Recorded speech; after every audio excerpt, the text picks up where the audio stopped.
Sharon. I've got several, if nobody else has got any first. Okay, on the comprehensive plan, Yes, ma'am. any idea what you're going to do with it? Not at this time, no, because we just put it on the back burner here. It's a busy time of year for everybody right now. We're just gonna step back and evaluate and look for the beginning of the year. Okay, you might entertain going back to the original one that the county Well, planning gave you.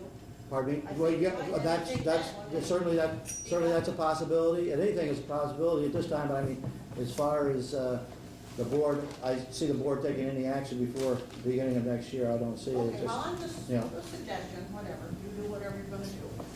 Okay, now, the cost to the town to redo all the work on this comprehensive plan, and legal fees and court costs, any idea what we're talking about, ballpark figure? It was all done for nothing by the county, and now we're... Now, you're asking several things, Sharon. You're saying the Yes, cost I am. in You may the... not have them all tonight. Are you saying, that first you said the cost to redo it, and then you said legal fees. Do you mean the cost already incurred for legal fees?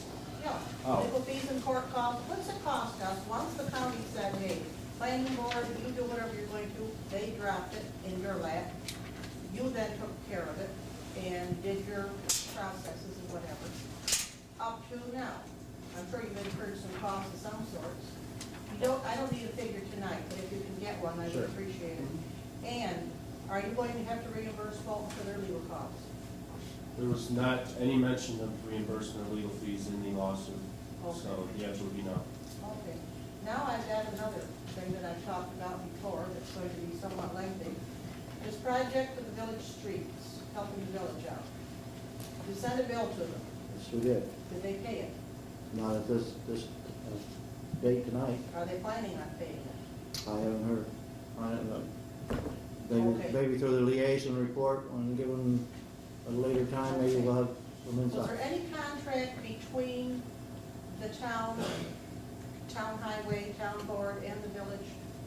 Anything in writing that, No, it was just a verbal agreement between two municipalities, DPWs. okay.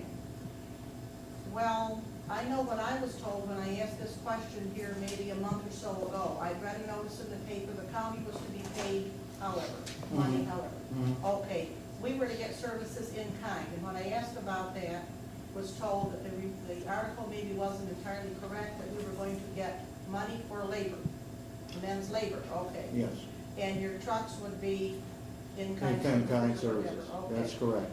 Now, when I went to the village meeting last night, you sat there, Emilio. Oh, yes, you did. Always do. Okay, okay. And I asked the question as to how they were going to reimburse, and he said services in kind. So now we've got conflicting reports here. Who's right? I have not been approached by anybody from the village to deal with services in kind, other than the original verbal agreement that was made. So, Okay, but now, maybe they can shed some light on it, then, he might, once he gets to, Yeah. but let me go through all what Okay, I've got here. okay. We'll go that route. okay. Okay, he more or less hinted that lending of trucks and men to help on the Chestnut Street Water and Sewer Project was their services in kind.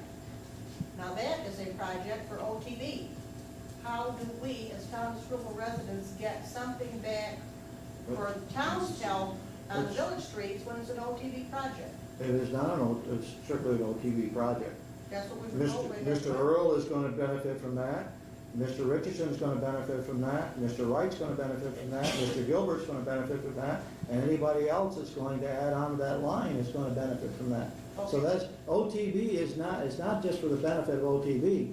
OTV just put up some front money to lay that line in there.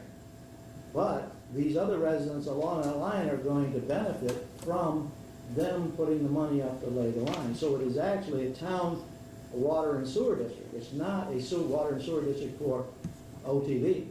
It's a town water and sewer district that's going to extend beyond OTV's property. Yeah. Just to bring it back Yeah. a little even earlier in the history of this thing, there was a planned water and sewer district as mandated by the previous mayor in letters to the Well, residents. at least a water district. Well, water district. And this was all initiated long before OTV approached anyone. This project was initiated. So to say it has anything to do with OTV other than OTV saying, if you bring it all the way down, we'll supply some money, and then working out the numbers to see if it was feasible. It's a town project. This is strictly a town Okay, project. maybe I assumed wrong then, but I was under the assumption that OTB was footing the bill for this whole project. They put some money into the pot, yes.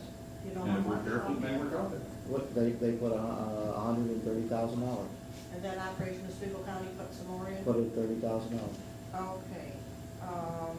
So at this point, you really don't know how you and the village are going to work this whole thing out? I am, and the liaison, as I say, liaison, would give his report, would give more light onto the situation. Sharon, an important question that you asked last night was, that you asked the mayor, had he put his numbers together yet? And he said that he hadn't. Mhm. And as far as I know, that's the truth, because we're asking for the same thing, for some numbers. And in point, you know, other than this, it's a contractual thing. It's very difficult for us to discuss it in open session. It is a contract, there may be some, you know, there may be some bending and flexing, and Well, let's we'll talk come about up with an agreement between the two of us. I'm sure we can, between the village and the town, that'll be amicable to everybody. I hope so. So, I just felt that they were broke, dead broke, and there wasn't any money for anything. but I don't think the town, and I'm speaking for myself now as liaison, I don't think the town wants to hurt anybody. I think if there is I think that if there is an indebtedness from the village, and it stands out in terms of when we wash everything out in terms of the trading of labor and the trading of various things. There are terms, there may be other things that we can do to help out, and there's things that they can do to help out. I don't think that this is an issue where it can't be worked out with intelligent, reasonable people sitting down and just talking. Well, I'm sure it can. I just want to be sure that everything is done fairly and everybody comes out of this okay. But if you don't have a contract, anything in writing, then, you know, you put that traveling down the road, so. Okay, that's all I've got on this. I've got one for legislator later. Okay, well, Earl asked to give his but he would probably be here, he's in a committee meeting down in Oswego. Well, I see Ray was here. Yeah, Ray's here. Anybody, any other public concerns? Is this under new business? Now it's not a new business, but it's public concerns. If you have a concern at this time, sir? About the speed zone for Hawthorne Road. We're getting an awful lot of traffic on that road. And it's turning out to be a little drag strip. What is it, zone for? There's no speed limit on Okay, it at all okay. now. This procedure you have to do, sir, is, I think there's a form where the town clerk's office is there, and you have to get a petition of the people along the road, and then petition, and from this town, we send it on to the state. The state's the one that regulates the speed. So, what I would suggest to you is, you go and get your neighbors to sign a petition that you want the speed reduced. That'd be the first step then. That first step, and then we would send it on to the state appropriate highway department, and then they would come back and do a study, and then they would send a recommendation back to us. And then, if they lower the speed, then our highway department would post it. Okay, thank you. Can you name, sir? Did she have your name, sir? For the record, the clerk would like your name, sir. Minota, long in Minota. Should recommend. Any other public concerns? Ray, I don't know whether you can answer it now, but I got a call tonight at home concerning the frozen food program. They thought the town was supplying that, and they wanted to know why the town had stopped supplying it. Is that a county program? That's probably what you're talking about, is the aging meals program. They have a couple of three places where they cook the meals, Bolton, Glasgow, Oswego, not sure where, I think that's it. And they supply meals here at the Congregational Church, bulk, cooked. At that place, they divide it up, and hot meals go out to, are delivered to the residents that are eligible for hot meals. They also run what they call congregate meals there at the church. And people from here that are a certain age can go there and get a meal. They get an envelope, they put in the envelope what they want, and the envelope, and that's what pays for it, along with the county. And there probably some federal funds in there also. The people that are in the homes also get an envelope, and they get the ones in the homes get frozen meals for the weekend. Now, the North Shore has never been served, well, I won't say never, but they haven't been served with hot meals in the last several, 8, 10, 12 years. So they've been trying to get hot meals on the North Shore being West Monroe, Constantia, Cleveland. This year, starting at the beginning of the year probably, there was discussion about serving meals, hot meals, to those people on the North Shore that have never been able to have them.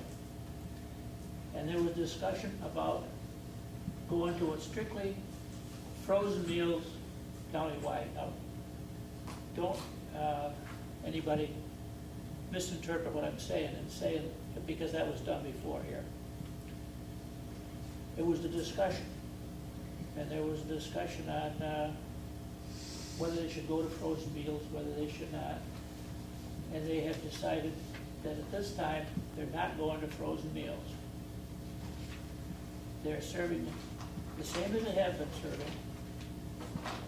And they're going to try to do the North Shore. But there isn't any plans that I know of to do frozen meals in place of hot meals, or frozen meals in place of no meals.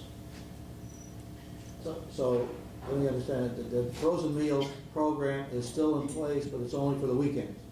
Same as it has been. Well, then this person that called was mistaken, because they got information that the frozen meal program had stopped altogether.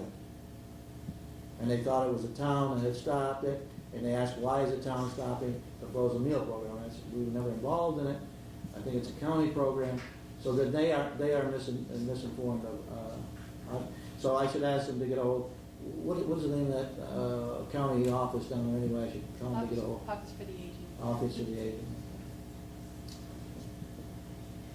Actually, Bob? Yes. They can call the local nutrition site, and I can, that number is 695-4841. You want to give them that? Okay. If they're in this area. They were the town, because they got the town to cut the program out. Thank you, Ray. Did you have a question?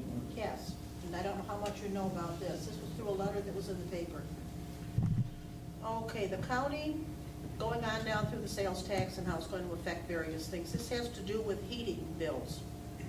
I suppose heating oil, gas, and whatever else. But the county, as I understand it, or at least it was reported in the paper, has a legal option from the state to reduce or eliminate the county tax on residential heating sources. You know anything about this?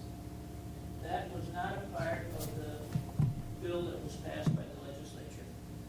I think that they have an option that they They do. could, but it was not part of the bill. Okay, but now You're this talking also, about sales tax on heating fuel, right? this also goes on to say that 57 counties outside of New York City, 40 of them were to give some relief on heating. Cayuga County ignored it. Lewis, in Onondaga, Oneida, and Madison County were going to give some aid of some sorts on it. Or they were going to eliminate it. Jefferson County was going to offer a lower tax. What is Oswego going to do on it? You can find out though, couldn't you? As far as I know, when the sales tax takes effect, it'll take effect with no exemption for fuel tax. Okay, in other words, they're not going to pursue the legal option to reduce or eliminate it through the state then, are they? I haven't heard that they are. Okay, would you want to check on this and see if they couldn't at least, I mean, if other counties can do it, Oswego County should be able to also. Just maybe isn't a big impact on a lot of people, but it's got to be on some. And as I say, in some cases, they eliminated the tax altogether. In others, they offered a lower tax on it. Now, Oswego should do something, not ignore it either, but. Not to sidestep your Yes. issue that you have just stated. Mhm. But I think it was just this week or last week that heat programs became available to certain people again this year. Mhm. And letters, I think, went out from the Office of the, I think the Office of the Aging is handled, but I could be wrong. Notified all those people that were involved last year.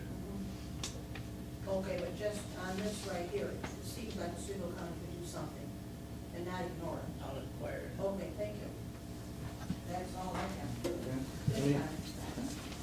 Any other public concern? If not, then I'd ask for department reports. You wanna get that either? Huh? You got it? Community Service Department took in $7,420.35 in October and November in program revenues, plus $1,771.66 in donations for the community park sign. The sign has been ordered from Apple Sign Company in Baldwinsville and should be completed and installed in 3 to 4 weeks. Programs, the Youth Basketball League has begun practice sessions, and the first day of games is this Saturday, EJB Middle and Elm Street Intermediate School. 271 boys and girls registered for the program this year, a 25% increase over last year's enrollment. Youth Bowling, a new program, has relatively low enrollment, but enough participants so that we can complete the scheduled 6 weeks of activity.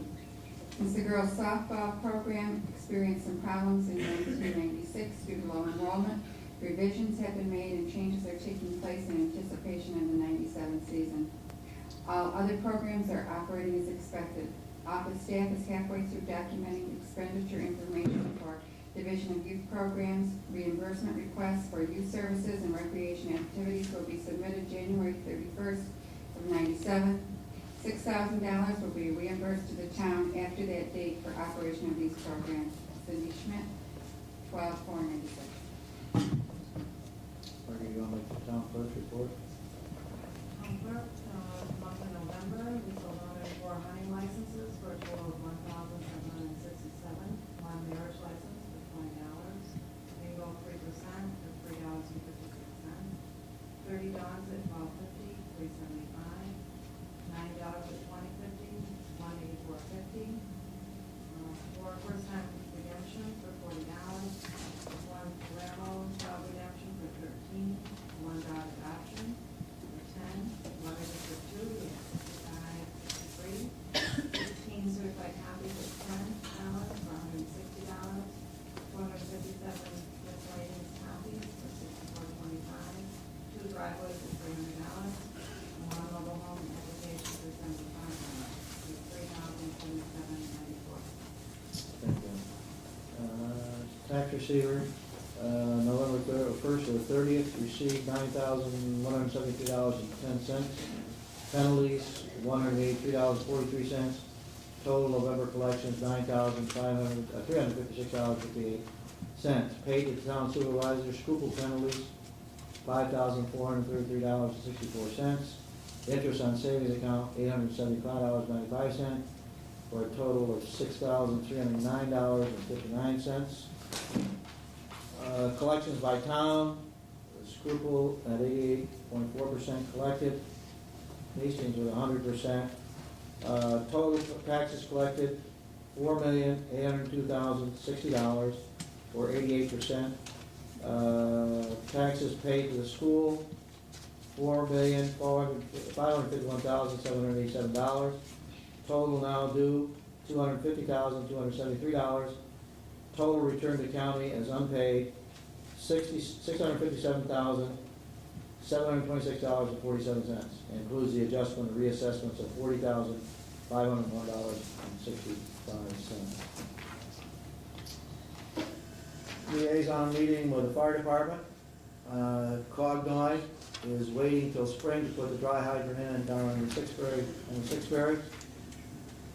They have all their materials ready and to contact the highway department in spring to help them with that project.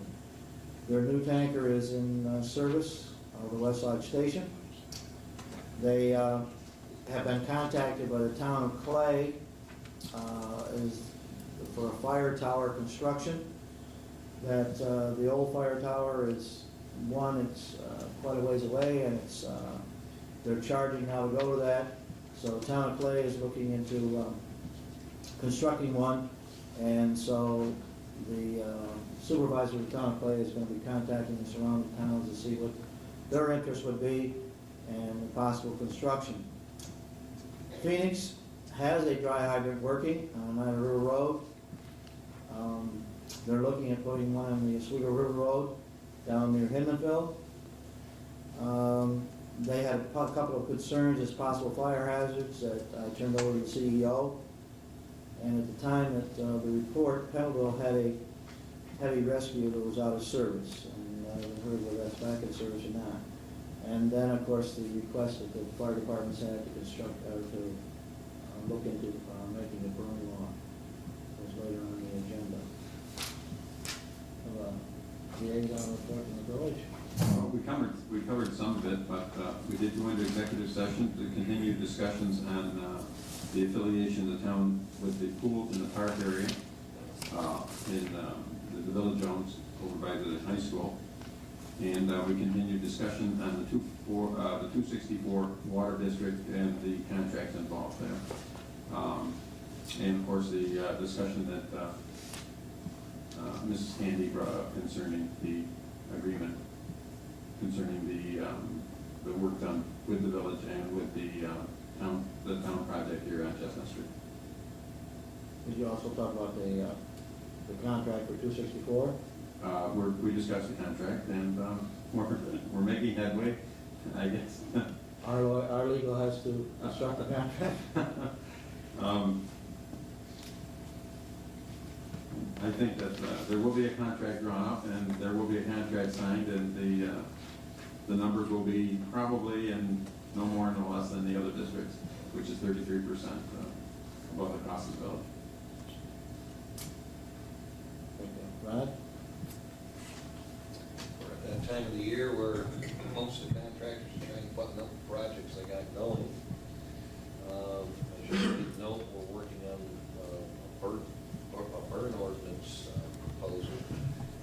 I've been busy working on the veterans exemption that the county has placed on our shoulders for next year. To the best of my knowledge, we have no litigation against the department at this point, and we haven't been in the newspaper for the last 2 weeks. Either I've been doing a good job or the newspaper reporter's been on vacation. Other than that, the department's moving along. Any other department reports or reports need to be made at this time? Blue truck's in, right, Dave? Yes. We're putting on the new sander now. Going in a couple of weeks. All right. Did we get all the salt and everything we need? Sand pile is up. We're still trying to screen and search pile. The weather has been Any other reports? Okay, I'd like to move on into the regular agenda here. I'd like to ask for a motion to make these budget modifications from the DB 599 account to DB 511.4 account, general repairs, in the amount of $4,649, $4,674.59. To the attorney's account, $679 to pay the planning board. Employee hospital benefits from contingency, $3,113. And from the bridges account, the snow removal account, $1,047. Have a motion to approve? So move. Have a second. Second. Discussion? On discussion, all in favor, aye? Aye. Opposed?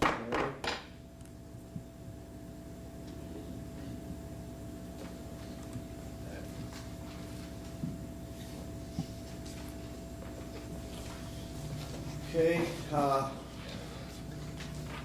I'd like to, I'd like to point out something here because it is quite a large amount. For the voucher to be paid in the general, and the A account is for $143,905.43. Well, $90,000 of that down is for the payment on the building, and $28,665 is that for the interest on the serial bond. Plus, this is the time we pay state retirement of $14,000 and $155 for that account. The B account for general was only $199.05. In the A account for highway was $7,671.64. And the B account for highway was $4,674.59.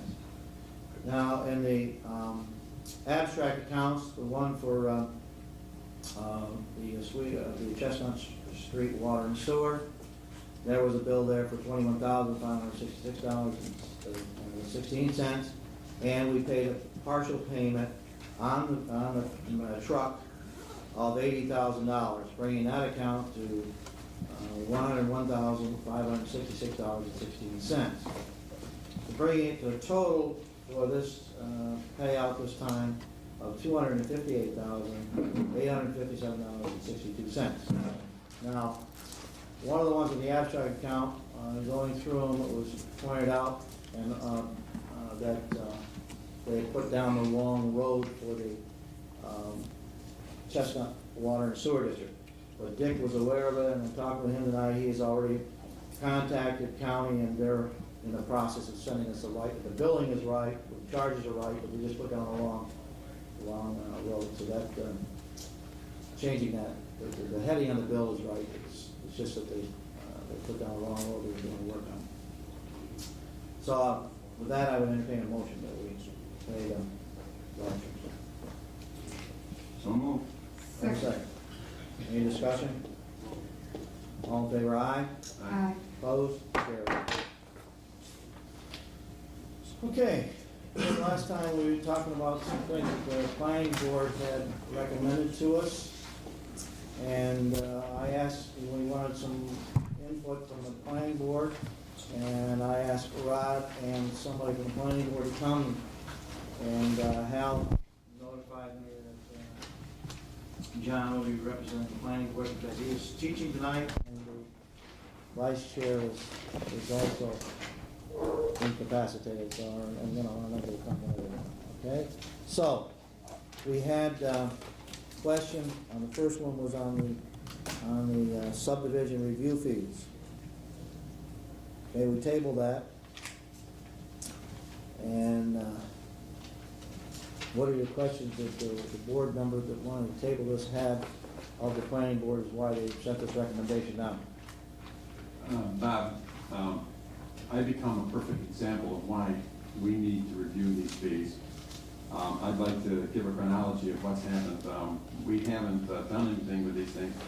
I've been in the process of putting an addition on my business. It's going to be a 20-foot extension of one of the spaces that'll be 24 feet wide, so it'll be a 20 by 24 foot addition. I needed to purchase a piece of property from my neighbor who I approached, and he was very congenial, and he offered me a piece of property.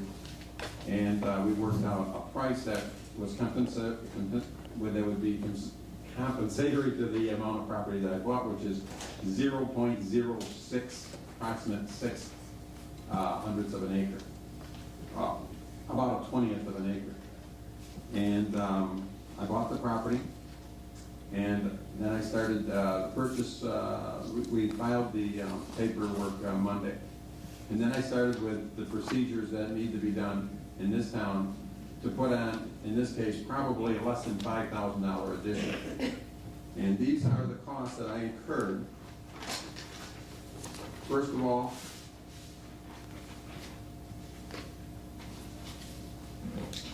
of course, I filed the deed because it isn't a transaction unless it's filed at county. So to have a $150 review at our town does not negate the fact that you still have to go to county and pay $50 to make a filing fee. And it's no transaction. There is no transaction unless the document is filed with county. Is that not correct? That's correct. So actually, the fee that we charge, $150, is for advice, because there is no control that our town has to tell someone that they cannot, and there's no legal status for the town to tell someone they cannot divide the property in any way they want and create as many deeds as they want. But we do charge $150 for every deed that they make, no matter what size the parcel of property, and we're talking about a 20th of an acre. I paid the $50, and I came down, as I talked to Rod, and I told him what I was doing, because it wasn't a transaction until it was filed. I paid $150 to our town for a subdivision. I then paid $750 for professional fees, planning and development. Now, I might get some of this back, I might not. And then I paid $150 for a subdivision. You're going to have to help me now what this other one's for. Let's see, we got a site plan and a subdivision. The first one was a subdivision, then the site plan approval, $150, and then $750. I paid $1,000 for this piece of property, about 1/20th of $20,000, which I figured was the approximate amount of money that parcel of property would cost off the road. By the way, there's no connection with the property that I bought, other than to my, it's not tied to any highway. It just gives me enough room to have buffer zones in the back. I paid more money in fees, more money in registrations, more money in professional, and this doesn't include the $300 for my architect. It doesn't include the review, which will probably be about $200 for my own attorney. I'm going to have $2,000 approximately tied up in buying 20th of an acre, and I think it's outrageous, and if we don't do something about this, I hope I'm the last person who gets fleeced like this. Our town should not be in the business of policing its own people. Okay, what, I'm making a suggestion that, I understand the professional fees, especially since this is commercial property, but I think $150 after paying $50 to actually create a transaction of property has to go to county. It's not a transaction of property unless you file that $50 or whatever it costs for the particular parcel you're buying to report it with the county. Then we come down here and we pay $150. Either to get told that we can or can't do or we should or shouldn't. It's not a could or can't. It's a should or shouldn't. And I don't know. I mean, I just don't understand. Should or shouldn't what?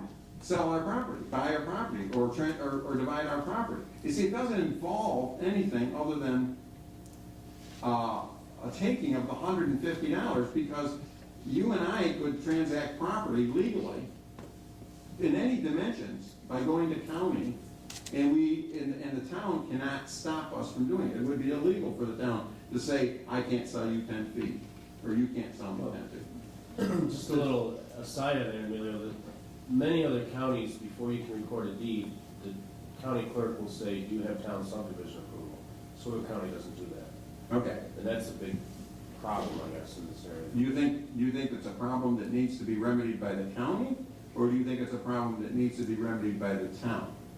In terms of, when we're talking about subdivision approval, okay, the town is saying that unless we bless this division of your property, you can't do it. I think that the town cannot take care of it at county level, because that's the county clerk's option. I think what the intent here is, of the planning board, is if you do away with the $150 fee, more people are gonna come to the planning board and say, okay, I'll let you review my land transaction before I do it. You know, that's my understanding, because many people circumvented that, knowing that they have to pay $150 and maybe more, and there are many deeds that have been recorded apparently that may be a problem. John, what was the intent of the planning board making this recommendation? Well, number one, so far this year, and I believe I'm right on the money with the numbers, there's been 35 transactions of property in the town of Schroeppel.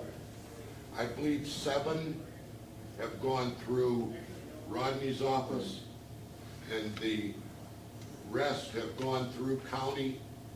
Therefore, those that are a little bit wiser than others are circumventing the fee schedule anyhow. But the main reason that we did it, the main reason that we made the recommendation was complaints over the years, it cost, and I even got caught in the same trap as Emilio did when I sold 4 acres. Never before when I've sold any property have I ever had to pay any of this or go through the quote subdivision process just for selling 4 acres. And there's a number of examples that I could tell you that are real. One guy needed 10 feet of property from another guy to add on to his lot so he could redo his septic system. It cost and the guy, the owner, was willing to give the property to his neighbor. But he had to pay, the seller had to pay $150 to give the 10 feet. So where are we going with this? The intention is, and the general feeling, and this was voted with 2 abstentions to approve the recommendation, 5 to 2 was the vote, I believe. It was a consideration that the assessor, code enforcement officer, his secretary are already being paid. Why do we need these revenues when all of the people making transactions for the most part, live in the town, pay taxes, and their taxes help to pay all the town's employees, whether they're elected or appointed. I think I What are could we add- doing this for? I could add something to that too. When I get done with this, there's going to be an assessment on this part of the building. There's going to be, I'm sure that Rodney's going to come over and say X number of dollars more. And assuming that it's simple, to use a simple figure, and I hope he isn't this, I'll have every bill there that I've spent. And a matter of fact, I'll end up paying about 32% of every dollar, because that'll probably go to the cost of the building. But let's say that I'm assessed at $10,000. The following year, I'm paying $300 a year into, no less than $300 a year, in additional taxes for creating a new, a $300 tax base. I'm paying to help the town, maybe to even provide an extra job, I don't know. I hope so. The reason why I'm expanding is that I'm hoping to do more wholesale business. And here, I'll be paying, following 10 years, minimally $3,000. And yet, I've got to come up with $1,000 or $1,200 in different fees that just boggle my mind in terms of all the other people out there that are trying to do business in our town. I think that the professional fees may not be excessive if they don't use the whole $750.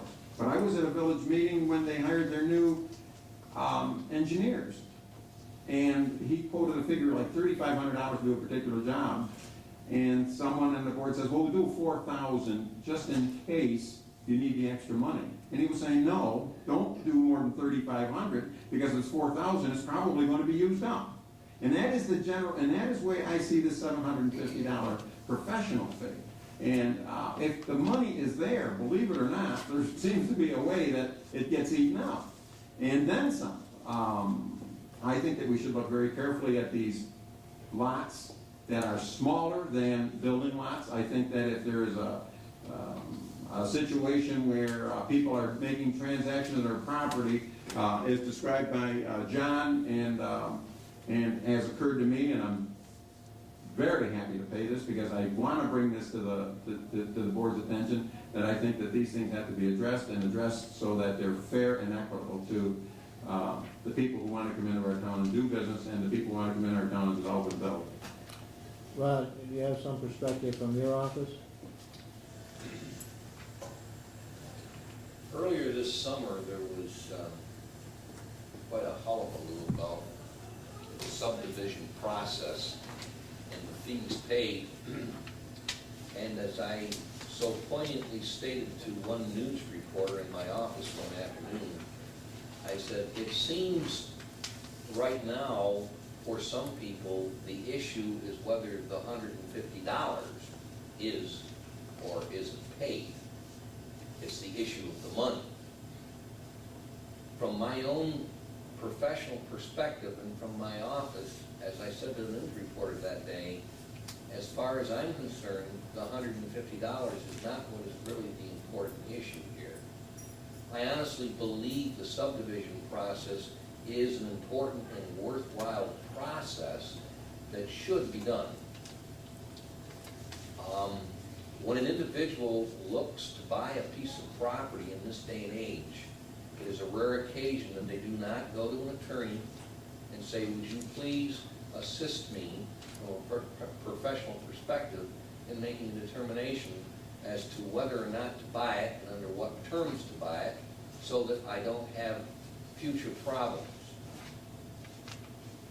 That same type of process should take place when people say, I'm looking to acquire an additional strip of property to add on to my property, put a septic system on it, or to just buy a piece of property that they hope is of an adequate size, that when they come into the local codes office and say, I'd like to buy a building permit to build my house on this new piece of property I acquired, that the codes officer, in this case in the town of Schroeppel, Rod Trask, doesn't say, geez, I'd like to give you a building permit, but guess what?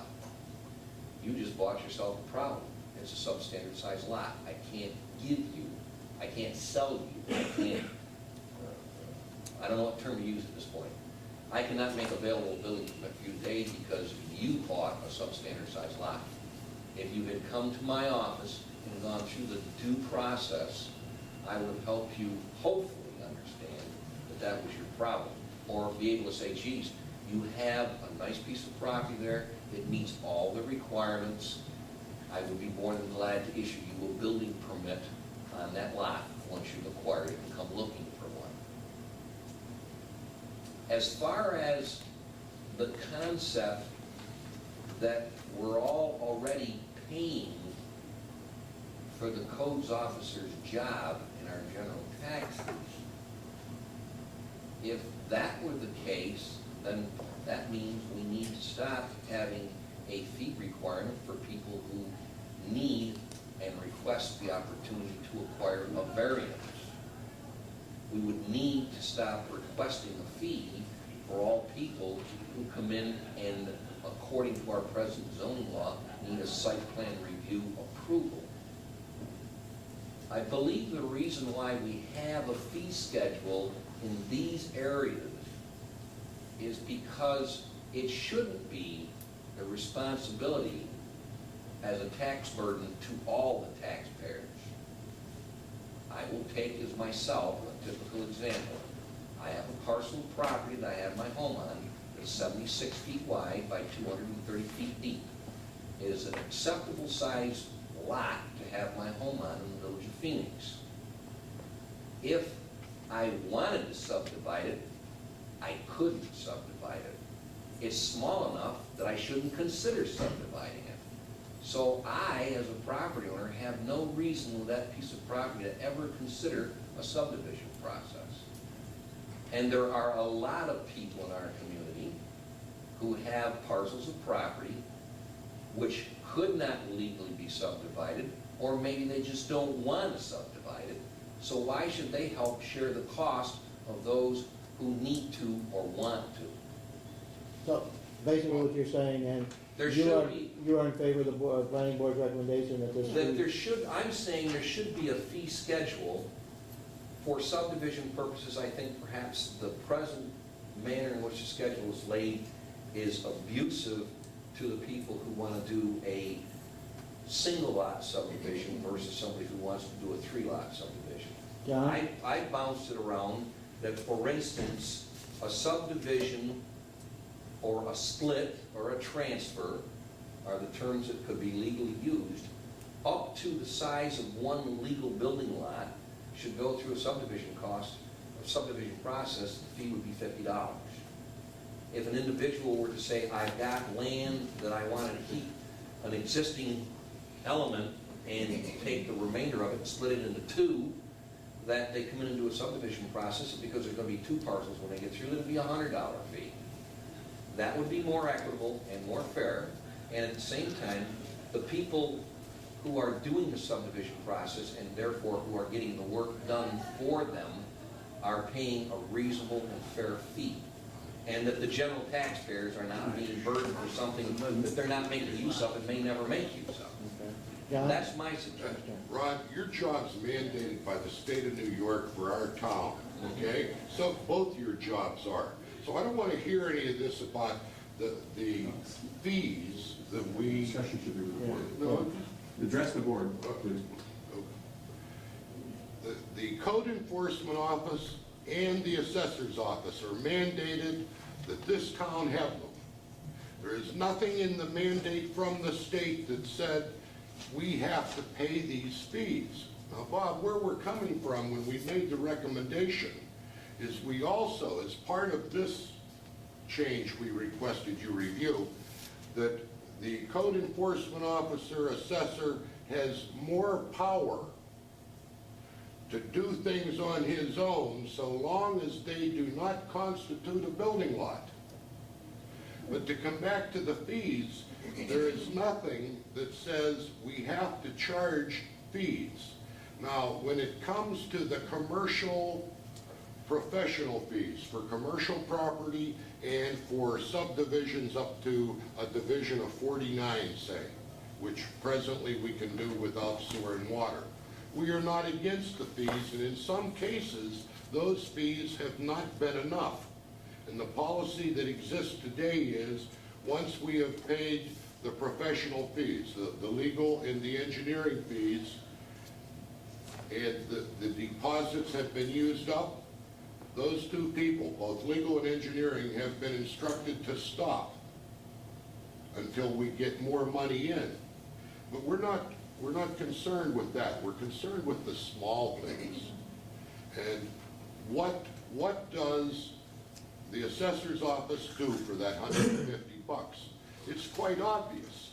They issue paperwork and explain things as requested and need be. They hand out. We're not knocking the way they do business there. The point is, when 75% of the transactions never go through our office here in Schroeppel, those that go there get shafted because they didn't have to. They could have gone to county. And what we're trying to do is get your attention and say, wait a minute, we want to become more user-friendly. Rod knows the rules, we know his assistant and his clerk knows the rules, and they pass them on to the people when requested. We have no problems there. But keep in mind that if we're going to say, okay, we're after every dime of revenue, where are we going? It's just like the state for the, what are we, a first-class township or what have you? Says we have to have you and we have to have 4 more, 5 more with you. Nobody says we have to have a ticket collector at the door here, Bob, to get in here to tonight's meeting. But the mandates say we have to have a town clerk, we have to have an assessor, we have to have a code enforcement officer, dog catcher, and so on. And I might add, county reports to Rod on the transactions. Is that correct, Rod? He gets a list monthly, what have you. There is a present court case that the county won by a town in Oswego County that tried to get George Williams, our county clerk, and Dave Hawthorne, you may be aware of this, a town in the county sent the clerk a letter saying, we want no transactions done without our approval and notification. Are you with me, David? And it almost went to court, and the town backed down after they saw the laws, because there's no way that the county's going to do that. It's sort of like, I'm not a lawyer, but it's like Emilio said, I can't sell you a piece of property till it's on file, then it is yours. It has nothing to do with the town. Okay. And there are, like David said, it's not a majority of the county clerks that do this. Can I create a scenario to illustrate? Well, I just want to clarify the point. What, from the planning board attorney, then, the letter I had before me, you are recommending to the town board at this time that for so-called minor subdivision fees, the $150 be waived. Yes. That's what you're suggesting, that at this time, because I also have another letter here that you were going to review the other fee schedule and make a recommendation. Has that been done yet? No, it has not. It's still under consideration. We've been arguing about it. Okay. Okay? But that's fine, I just want to make sure that this $150 initial fee is right now what you're recommending, because if the board waiving this as a subdivision fee for any minor subdivision of land that would not constitute the creation of a new building lot. That is correct. And excuse me, is that also the one that recommends that the assessor, code enforcement officer have power not to or has additional powers to handle these things without bringing them before the planning board, so long as they don't create a building lot? No, there's not. It wasn't really in there, but that's already exists. Rod can, I think that's the top of our fee schedule right now. That he can, I think we've up to made 4 lots that you can do in your office right now, can you, Rod? Okay, the letter right now that is dealing with, I guess what we have to deal with the board then, unless you want to hear more testimony, is whether we're willing to go with the town, the planning board's recommendation that this $150 subdivision fee be waived with this condition, it would not constitute the creation of a new building lot. I was just wondering if maybe we couldn't compromise, and maybe that is an excessive amount, but maybe have some kind of a fee. Because as Rod said, not everyone would be doing this, and he sort of indicated that he felt that it should be some kind of a fee be paid by the person who is doing this. Ultimately, this person is probably going to be, well, making money or doing something by this subdivision or gaining in some way. Whether you're selling or you're buying, you're getting something out of it. I would think maybe we could just lower the fee if it's sufficient. And then I also had the problem that I brought up last time, the fact that, and I know Vicki and Neil was talked around, is the fact of, making non-conforming lots, landlocked pieces of property. The town has no control if it doesn't go through the town. But the problem I see it is, this $150 isn't doing anything to change that. That's not the problem. If I People may, are going ahead and doing all this, and they're not paying $150. The $150 isn't doing what it should do. Well, maybe we The should- amount of money isn't making, If Emilio wasn't gonna do change. anything with it, he would have to come and pay $150 anyway, right? It doesn't change, right? we could do the whole thing and not, Right, well, no, I would have had to pay $150 just for subdividing. In other words, for taking that 20th, I paid $50 at county for register, to create the lot, the .06 lot. Then I came in and paid $150 to our town, for subdivision, okay? And then the rest of the fees are because I'm going to put, for professional, okay, the $750, which may not all be used. Once again, I'm bringing that up because I'm hoping the village doesn't use it all up. But then on top of that, another $150 in building permit. So the total Billy, you for haven't paid the fees. building permit yet, that's still to come.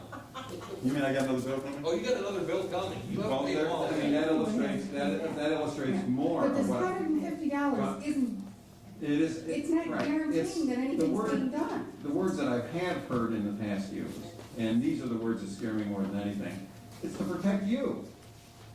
Well, and government starts protecting its citizens to the point where it takes their wealth, then I think that the protection is the same kind of protection that maybe some organizations that aren't very reputable do. I don't like the word, I think that most of us all of us are intelligent enough to know not to create a problem with our wealth, and our property is our wealth. I'd like to illustrate a problem for the tax assessor. If I had a 1 acre parcel of property between two neighbors, and it was an empty lot, and I wanted to give each one of them for $1 figure the half acre so they could make their yards bigger, would those two lots be assessed at approximately the same as the 1 acre lot was assessed? They'd be both building lots. Would they be assessed at, say, if they were assessed at $15,000 for the 1 acre, would the 2 acres then become $30,000? The two half acre lots. Approximately. More than likely. It's always happened to me. Okay.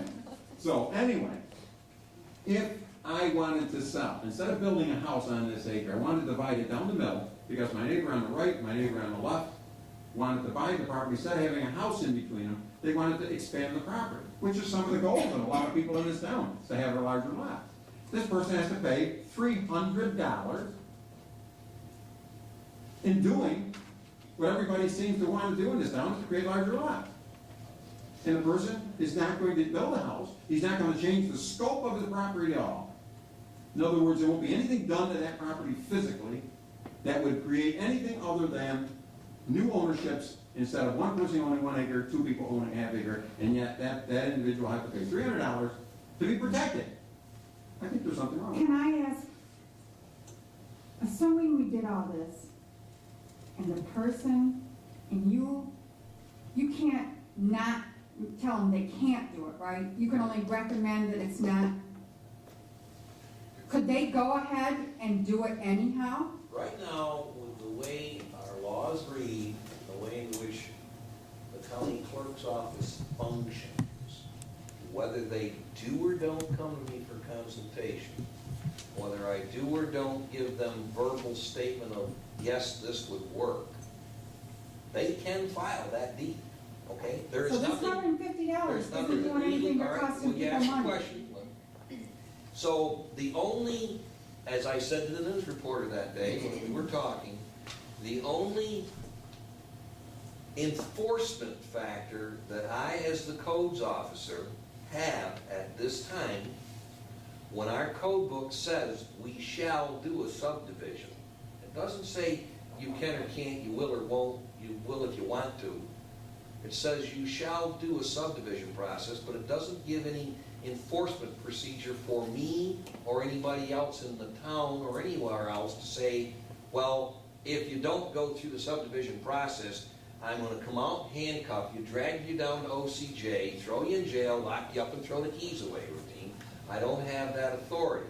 The only way in which I can then, as a codes enforcement officer, say, look, folks, there was something you're supposed to do you didn't do, is when you walk through the front door and say, Rod, here's my plans to build a home, I'd like a building permit.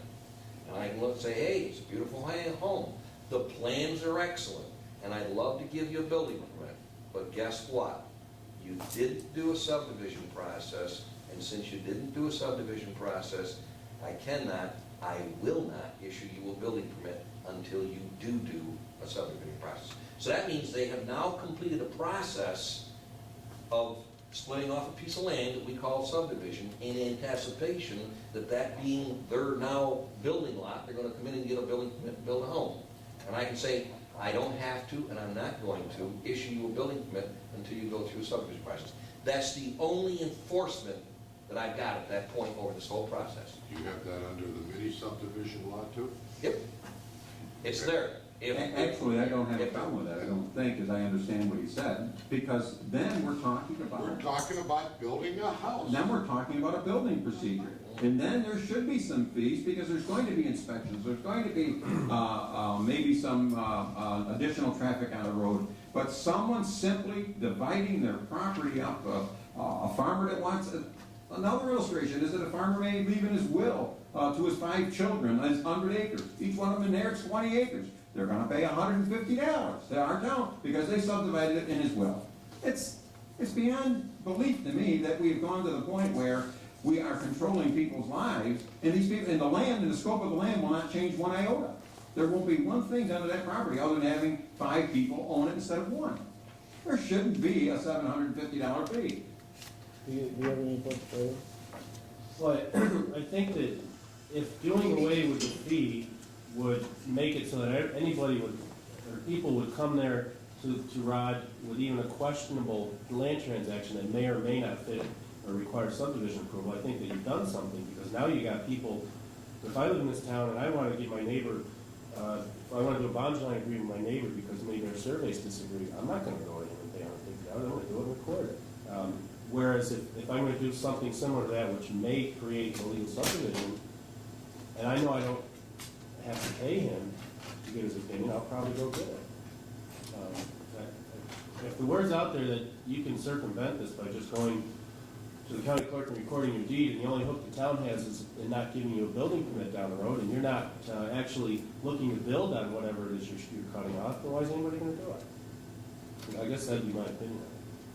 Is there any way that we can fix it so they have to go to our town? The only way is what we've been talking about is if the county clerk would say, we're not going to accept a deed for recording without your town's subdivision approval, which Is many it other done, counties. is it done by request or? No, what's the that's procedure only if for the that? county clerk would want to do it. And obviously, as John said, there's a lawsuit pending There's a that lawsuit he said pending no. now. But the other thing, Joanne, is many times when people buy land, like if I represent anybody in the town that's buying land, and it looks like from the abstract that the land has been cut from a larger piece recently, I'm going to want to see subdivision approval. Or a letter from the town saying it's not required. That's, Rod gets those requests all the time from attorneys. And that's another, that's another. That's a fee that the same person is paying for the same advice. Well, you're paying your own attorney for that advice, yeah. Well, actually, the seller has to pay their attorney to get that piece of advice. Could I add something? Yes, sir. Regardless what course you're gonna take in the very near future on this subject you're on. You want to bear in mind that every piece of property, like in my case, every piece of property that was a home built on it, that's additional revenue with no extra cost to the town or county. Sure. Now, my property was nothing but a cow pasture there for quite a few hundred feet. And it was, 40 years ago, there was nothing there. Now there's a X number of homes, and it didn't cost the town or county additional nickel. If there was one house there, snowplow had to go through it regardless. Now, if there's 12 or 14 homes there, there's no added cost. Now, that should be taken into consideration. Good point. There's a There's tremendous amount of revenue. tax dollars been picked up there. So as far as penalizing people trying to transact property, I gotta go along with Mr. Fasone. It's getting out of hand. Yeah, we don't want to penalize people, and, you know, that's what it's like, we're gonna pay a penalty. If you want to give them 10 feet of your land, you gotta pay us $150 penalty. We've got those positions filled, and we pay those salaries for something. And I don't think everything they should do that have to be paid, there has to be an extra fee for it. There's some basic jobs that come in the job description. Does the board want to hear more testimony? No, I think that we need to look at these fees, as the planning board is suggesting. Well, I'm not saying eliminating fees, I say that some of these fees are exorbitant. I think that we ought to find ways, or in particular situations, especially these lots that are smaller than building lots, to do away with something. Well, what I'm asking right now is, does the board want to take action on this recommendation of October 23rd from the planning board to waive the subdivision fee of $150 for any minor subdivision of land which does not constitute the creation of a new building lot? I'll move on. Got a motion, to have a second? Second. Any discussion on this motion? What about, I have brought this up before, but I know you said buyer beware. What about the non-conforming lots that can be, Well, I know again, it's buyer beware, but every time we do buyer beware, we get big Well, trouble. the big hook is Rod's not gonna give him a building. And that's what the town has in their, you know. And then we go into variances, right? Yeah, but the problem is, they're still doing it. If it's non-conforming to a significant degree, I would hope a variance wouldn't be granted. And that the buyer would just be tough luck. See, Joanne, one of the things that a variance board has a responsibility to recognize, if somebody comes in and requests a variance, the first thing they do is see if it's a self-imposed hardship. If you buy a piece of property that you want to build on, and you were not wise enough or diligent enough to make sure that it was an acceptable size lot, you have created your own self-imposed hardship by allowing yourself to buy that substandard size lot. And therefore, the variance board should say, I'm sorry. The law they have to, really. Right. They're obligated to have to say no, because they had a self-imposed hardship. They're supposed to say no. They can go, the applicant, the property owner always has that right. A variance request is a legal New York State law right that they can go for. Whether they get it or not is whether they are entitled to it. And one of the criteria is, if it's a self-imposed hardship, the answer is supposed to be immediately, 100% automatically. I'm sorry, the answer is no. And we have people who are selling, who are trying to sell non-conforming lots. And if you move, you've already, you've had, then you're selling a non-conforming lot. You know, we can't legislate everything perfect. People have to take a certain amount of responsibility for what they've done or not done. We see attorneys even make mistakes on looking into properties. And the world isn't perfect, and you can't make it perfect by passing laws to make it perfect. If I were to buy a 10-acre lot and it was all swamp, I couldn't build on it. I could go ask for a variance, but I'd never get it. It doesn't have to be a small parcel, it can be a large parcel. Why would I have to buy a piece of swamp? It's totally, all 100% cattail swamp. I can't do a thing with it, it's totally protected by the DEC and the Environmental Protection Agency. I couldn't get a variance to build on it, and why would I have to pay $150 to buy 10 acres from a 100-acre farm? Because I like the duck pot in that spot, so I'd have to pay $150. Yes. It doesn't make sense. Any further discussion? All those in favor of the planning board recommendation, aye. All right. Aye. Opposed? No. Was it second? Yeah. Yeah. Carried. Okay, the other one, we needed to set up a public hearing for the lot under 8114, subdivision regulations and 8114A. We need to set a public hearing. If you want to establish a public hearing for that, or you want to wait for?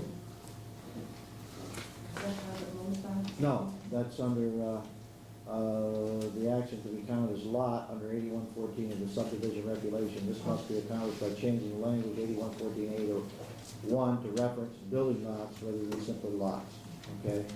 You want to establish a public hearing date for that? We need 2 weeks. You want to go to the, well, we're going to have a new calendar up there. What will be the second meeting? So, Wednesdays, the first is a Wednesday, presume. Yeah, we'll move back to the second. Yeah. So you want the 8th and Yeah, the 8th and the... well, the first meeting, Two consecutive meetings, well, the first meeting will be reorganization, Yeah, right. that might take quite a bit of time. Would it be a problem with anyone to go to the second meeting in January? so that would be what, the 14th? Well, it would be 7 days after the 8th. The 15th? 15th? 15th. Okay, you wanna, December 15th, public hearing? January 15th. So we've, Okay, now we had one other one here we tabled, and, David has just given me, information here that we can't do it anyway. What was that one we tabled? What did I do? Well, the planning board had asked that the town code be amended to show that if there was no action taken, and it's not an automatic denial. Yeah. And state law says you cannot do that.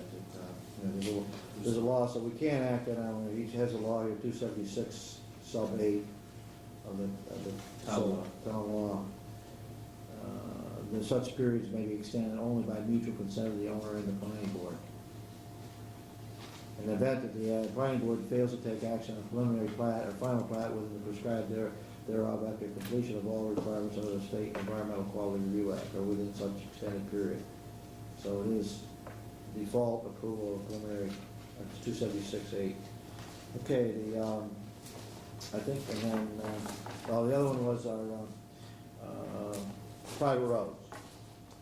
Did you, Well, the issue that was raised and the problem had to do with the number 3, access. question about the access strip being owned by tenants in common, and I talked to Kevin about all this stuff, and the intent of this whole change in the statute is that the access strip would be owned by the tenants in common of all the people that were involved in the same chunk of land to begin with, not the neighbors. And I think it's just a drafting question to make you say that. Because I understand the concern is, well, if we do a subdivision or we have an access strip and it has to be along the side of this parcel, then the neighbors can claim an ownership interest. And that's certainly not the intent. I think that can be fixed with some language change. Then you want to table this again until I can try to give you some. Is there, table? is there any questions of the planning board of that one? Planning board, any questions? Well, He's checked with the planning board attorney, David, Right, I just wanted, okay? did you have Do you have anything else to add on? did you have something you wanted to add from the planning board on that? no, other than the town is refusing to issue building permits, and that was the main intent and the crux of the request for the change. Okay, well, we'll see if we can Because get, under present law, they can't. okay, we'll see if we can deal with this on at the next meeting, okay? And then maybe by the next meeting, that the planning board will have time to take a look at the rest of our fee schedule and maybe have some recommendation on that. Okay, The marriage license proposal for the town clerk's office, she suggested that we leave this maybe until our organizational meeting. Is that okay with everybody here? Any questions about it? Okay. We need to, I need to sign the contracts for the pumping station. So I would entertain a motion that the board sign. So moved. Have a second? Second. Discussion? Mr. Chestnut? This is for Chestnut Street, yeah, this is, we have to sign one of these goes to Dick. That we're- One goes to Dick, one goes to back to the engineer, and one goes to, back to the company, one goes to the clerk's office. So, all in favor saying aye? Aye. Opposed? Carried. And Margaret, these all to be, you watching me? We'll see a lot we put on these.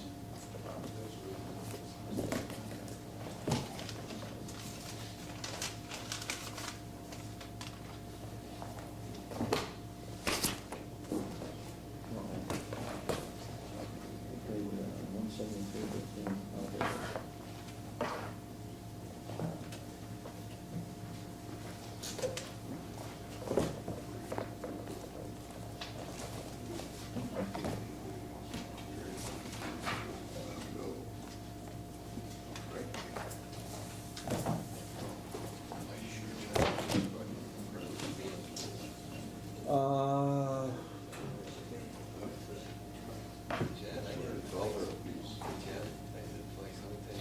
Okay, Amelia, did you want to bring up that thing with the pool? About, having David bring up, write up a contract, do you want to talk with Cindy and see what? Well, it's a contractual thing. The specifications of the contract, it's up to the attorney now to decide whether this is for, I wish, if it's going to be that, thanks. maybe, I see Cindy left, maybe we should ask her to put some input on that, anyway. Okay, I have a request here for the end of the year resolution, which reads, resolution increasing existing appropriation for various funds in several departments, whereas it become necessary to increase the existing appropriation for various funds for the year of 1996 in several departments at the close of the business for 1996, and whereas there now exist unencumbered balances, other funds are sufficient to meet the necessary increases and for said funds. Now, on recommendation and approval of the town board, be it resolved that the supervisor be hereby authorized, empowered, and directed to take whatever steps he deems necessary and proper to effectuate the purpose and intent of this resolution. Okay, and this is the end of the year thing that, if need be, that's not saying it needs to be, but if need be, then, I as supervisor can go ahead and make the appropriate changes that need to be done. So I have a motion on it. Have a second? Second. Discussion? All in favor, aye? Aye. Opposed? Carried.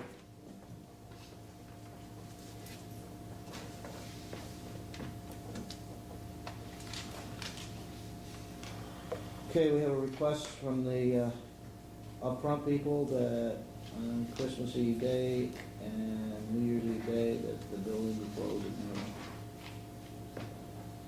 So, Have a second? Second. Any discussion? I don't, it's just, did you say noon, it didn't say? Yeah, they requested at noon, close the building at noon. Okay, not all day. No, it's not all buildings, the building is closed at noon. All in favor, aye? Aye. Opposed? Carried. Okay, the burn ordinance. Rod, could you enlighten us on what you found out about the burn thing and what you've talked with the fire departments? Okay, is, I know you've been involved in one so I such put burn. paperwork in each of your boxes earlier today. I gave a list of 7 items that I believe should be given consideration if we're going to do a open fire local law. That, each one of those items listed is based upon different factors. First off, communities that do have a local law on burn, the New York State Uniform Fire and Safety Code law, and also under the DEC law of what is or isn't allowed for burning. Anything I put in there is strictly for consideration for the board to look at as possibly including in the law if they're gonna do a law. I did contact the town of Lysander. They presently have no local law pertaining to burning at all. I contacted the town of Clay. They do have a burn law. The information is included in the packet. One thing that I would specifically recommend from my position about permit required. If you're gonna make a local law, don't tie a permit to it. Please, we got too many permits. It's taken enough time. Also included in the package is a information pertaining to the fires or burn law within the village of Phoenix. And what's interesting about that is, according to New York State Uniform Fire and Safety Code law, if you are an incorporated village, a city, or a municipality of the size of 20,000 population or more, it says you shall have a burn law that says there shall be absolutely no burning. And yet the Village of Phoenix burn law says that they can burn as long as it's in a contained barrel or a contained burning. So in the process of our looking and checking with the village for consideration, the village has come to the conclusion that their burn law is not actually perhaps what they should have. My own personal feeling is I do strongly feel we should have something in the name of a burn law. Okay. Since we don't have anything else to depend upon. What you folks decide to put in it is your choice, and I think I've given you a lot of ideas to look at. Okay, and the liaison with the fire department, they came across a situation where they were called to an open burn and there was no law, that there's nothing that they could do. The person told them, get off their property. They went through the whole 9 yards. And checking with DEC is, they were operating under the DEC law, where the DEC law says that anything that comes, the homeowner, he can burn. Shingles, tires, whatever, and if it's on his property, it can be burned. So the neighbors were complaining about, or whatever, and there was nothing, and the fire department felt at a loss. And the other end of the spectrum, over in the Sand Ridge area, there's a lot of leaves, and burning leaves can create a lot of smoke. Well, what the fire department suggested there, that maybe it be a sort of a nuisance type burning, that the leaves coming up, the smoke coming over into your property, you make a complaint as long as you sign complaint, and the fire department can go, or the code enforcement officer can go and say, hey, put the fire out. That type of situation that, on the other end of the spectrum that the fire departments are looking at. So I would like to ask our council if he could draft something within those parameters that the town could look at to enact it. The Sand Ridge area, the nuisance that I've experienced there is that when they burn along the highway, I have seen the smoke, especially with temperature inversion days, hang right down Route 10 and creating a small fire bank. I mean, you can't see through it. That is a hazard. So I think that those are some of the kinds of things that we should be looking at. I will. Anything the board wants to bring up? Any further public concerns? Yes. One thing that I spoke to you about earlier. Oh, yes, okay, I'm sorry. I received a phone call inquiring whether my office would be interested in taking on a worker, a helper, as part of this job workfare program that was passed under the social service law of the state of New York, that in return for their check, they're now going to have to start doing some work. Obviously, the individual would not be on the payroll, would not be required to provide any unemployment or disability or compensation to the best of my knowledge. But I did wonder if we had a liability factor that we need to think about. It's initiated under a 6-month program. It's my understanding that if for any reason the situation is not working or working well, in my eyes as the department head and the overseer of it, I can terminate the program at any time. but I felt that rather than my just saying, yeah, sure, let's do it, that I should bring it to the board for consideration to see whether they have any problems with this type of proposal. The only liability issues I see, Rod, is and no more than anybody else that walks in this building. Correct. Unless the person's prone to accidents. Just, my question to Rod when I asked him is there enough work in that office to? Sure, we can find money for her to do. And when I talked to her, she called our office first, she said something about sharing the two offices. Okay. I don't know if she brought that up. Does the board have any problem with them coming in? Should there be any, I don't have a problem, should there be some kind of, job description? Well, To yeah. justify what it, you know, somewhere down the line to say this is what they did? I mean, There's no first time with the campaign in the past, well, in the past 3 years since I've been here, they've had several. And what they usually do are filing and odds and ends and researching. One time they went through the minutes and highlighted everything that said resolution, you know, that type of thing. The type of work that you just can't get to. Copying.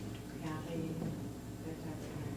So, does the board have any problem with you coming in and sharing them with either the two offices? no, I think we're. Absolutely not, I think it's good. Sharon?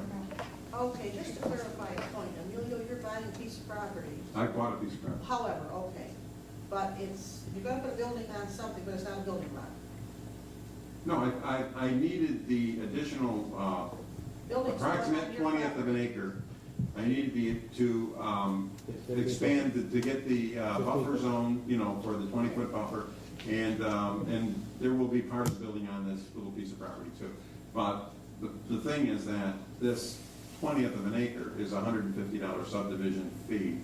And I think that in some cases, and I think I cleared it up, I think I made it pretty clear earlier, that we have to relook at some of the fees that I we charge understand that. for I these just smaller wanted to pieces of property. clarify that there's a building going on, but it's not a building lot. So I mean, it's somewhat. Well, it's a commercial piece of property, and the reason for buying the property is to put a building on it. But to subdivide it, had I not wanted to build on it, had I just bought it, it would have cost me $200. 20% of what well, actually it would, in fee, it's gonna be more than 20% of what I paid for it. So, when you start getting into those kinds of numbers, you're talking about a lot of money for fees, when you're paying 20% of what, I wasn't questioning the Yeah. end of it, but Yeah, just but that that's where we're- building's going on, but it's not a building lot. It could be confusing to some people. What Well, amount to it's Sharon? I know what it is. He's Let bought- me, Emilio, try another way.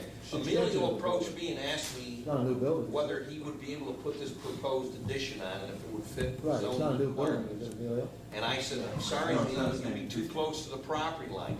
So he went out and talked with his next door neighbor about acquiring this little pie-shaped piece of land, I know, he explained, I know. so that in so doing, he would now, when he built his addition on his building, still meet the setback requirements instead of trying to go for variance. I understand that now. But I have one thing more. Did you ever meet with Mr. Lyman? Did he ever show up when you expected him to show up?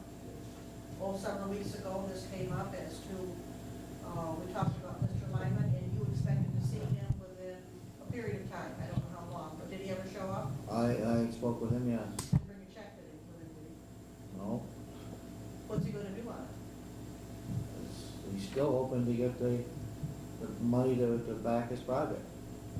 He's still working on it. And we're still left holding the bag. oh, we got quite a bit of property to make fun. Well, I know, but you've got $14,000 and some odd cents that you paid his bill on. You've got a piece of property. That is legal. Maybe you got But property. we haven't paid the bill yet, we haven't paid a cent. I thought you had a check that you drew here a while back for $14,000 and some odd No, dollars. we have not brought that bill, that bill is still in a folder in there, it has not been paid. Says it We, in Was a line. motion made to? motion to get a bond, to pay it, so that bill has not been paid. When does it get paid? Whenever Mr. Lyman comes in and pays it, or when the town is able to acquire a bond to pay it, and then if he doesn't pay it, then we end up with a property, which is the collateral of the How long town. will the engineers wait for this money? Been waiting about 3 years now. I know they have, I mean, in this, They have not, isn't this, well, I know it's a town of engineering, you've got to take care of keeping good relations and whatever, so you may end up paying it for him.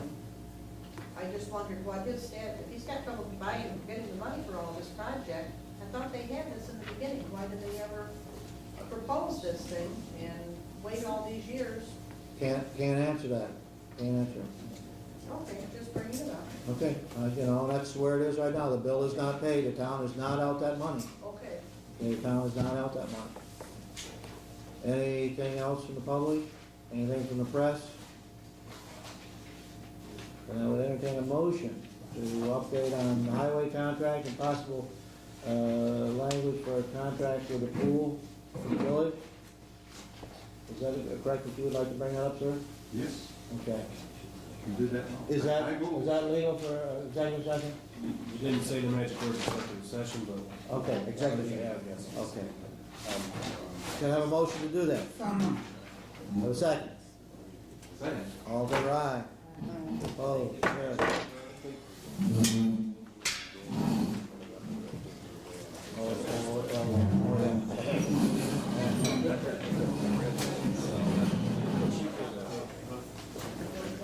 Yeah, one goes to Dick.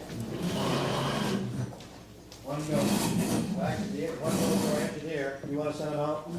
One goes back to I don't know, CNF. we don't have any money to post it. We should let that. I don't wanna get a note to say that this is town clerk's business. So, we have a postage, there's a general postage account. Okay, one goes to the engineer, one goes back to this company, and one goes to Dick.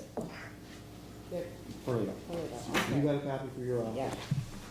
And one goes back to Jerry, Rickoff at CN. You want to read the material? I'd like to reconvene the meeting. There were no decisions made in the executive session. Unless the board has anything else? I don't see that. Anything from the public? Do your thing. I'll entertain that motion then. and I second. All in favor? Uh, Now, aren't I doing that, I didn't ask what they were talking, what they were talking? Oh. On that last motion? That's very good. Did you bring it up?